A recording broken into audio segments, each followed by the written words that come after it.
Welcome back to the channel. Thank y'all for hanging with me on this Thursday.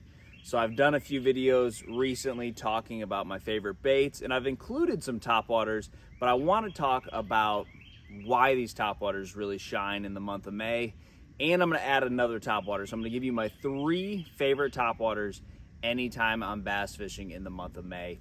So the first one would be a topwater walking bait. You know, this is a really good shad spawn bait if you have gizzard shad spawning in your area. So what you will see amongst all those thread fin that are boiling and jumping out of the water, you'll see that skip across the water. And you can tell that it is a bigger shad, and it just kind of darts on top of the water, and it makes a kind of a, I don't even know what kind of noise it would be. It would be like if you just kind of took that tip of your rod and just kind of hit the tip of the water. Those are gizzard shad. They're clearing out their gizzard, they're bumping into the other shad, and you will feel them bumping into your bait. And you'll see them, they'll be bumping into your spook. But I really like a topwater walking bait, not so much for covering water. Now you can cover water with this bait, but this isn't really a search bait. It's a bait that you have a group of fish. They may be on a bar, they may be on a shallow point, but you can cover a good amount of water, but you know generally where the fish are at. So when you have a concentration of fish, it could be in like a pocket, it could be on like a shoal, and you're seeing some fish come up, topwater walking bait is a great bait because, for one, they haven't seen it a whole lot. Once we get further into the year, you're gonna have a lot of fish that are on it, then they turn off it, they short strike it, they don't wanna eat it because they've seen a lot of them. This time of year, when they do bite it, they explode on it, and it's not like schooling fish where they get real picky. You throw this in there, you land it close to them, you can catch them on this every cast. So I really like a saltwater super spook. It's a little bit louder than your other topwater walking baits, but just a really good bait when you know generally, you know, a 50-yard stretch where the fish are at. Now, you're gonna have a lot of storms coming in, you're gonna have a lot of humidity and just those weird pressure systems in between the storms. That's when the buzzbait bite turns on. And I talked a little bit about the buzzbait in a couple of videos I've done recently on how you can catch a ton of fish.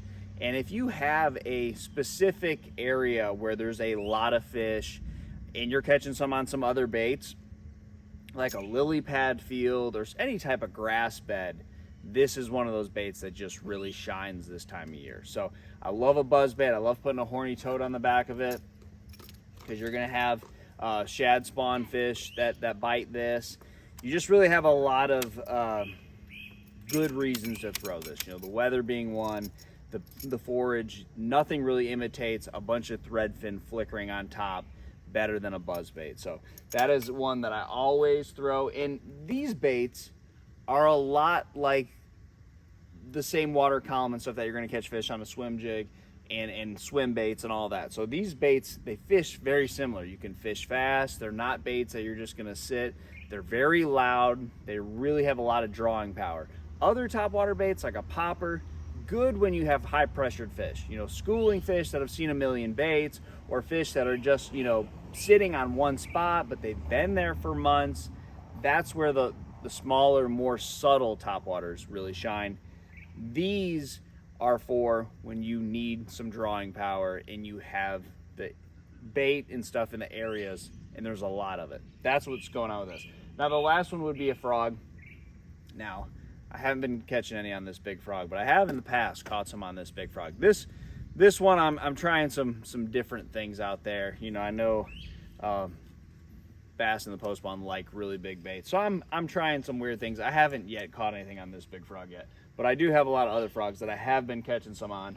And shade, it's always a big deal in bass fishing, but in the post spawn, it's like where you're going to catch those big fish shallow. You know, fry garters being one, but if you have any type of cover that is giving off some type of shade in the post spawn, those big fish will hang around that. You know, they're not all gonna make that move. If there's any type of bait around those type areas, big bass are gonna stay around shade. And for whatever reason, in the post spawn, it's more important than it ever is any other time of the year. So skipping that frog, underneath lay downs, around docks, lily pads. All those things can be really good in the post spawn. And they're not just good for catching fish, they're good for catching the biggest fish that live on your lake. So those are 3 topwaters. Now I will say this, and I've said this in my other videos, you have to be careful when it comes to topwater, because I've had multiple occasions where I've had like my best days ever in the post spawn, and I come in and I caught all my fish swimming a jig or on a spinner bait or something, and everyone's going, man, I just couldn't get them to bite topwater. So you have to really be careful. You know, I don't ever really anticipate going out and catching them on topwater until I start seeing them on top, or I get those different strange, you know, buzzbaity, humid type weather conditions where your buzzbait's leaving a bubble trail, and then I'm like, okay, I'm gonna throw a buzzbait. But this time of year, you gotta be very careful with the topwater. If you just go out and try to seek fish, you're gonna spend a lot of time not getting any bites, throwing those topwaters, and not really putting any clues together while doing it. So try a topwater when you're around some fish. They can produce some of the biggest bites. Good luck to you, and I'll see you on the water.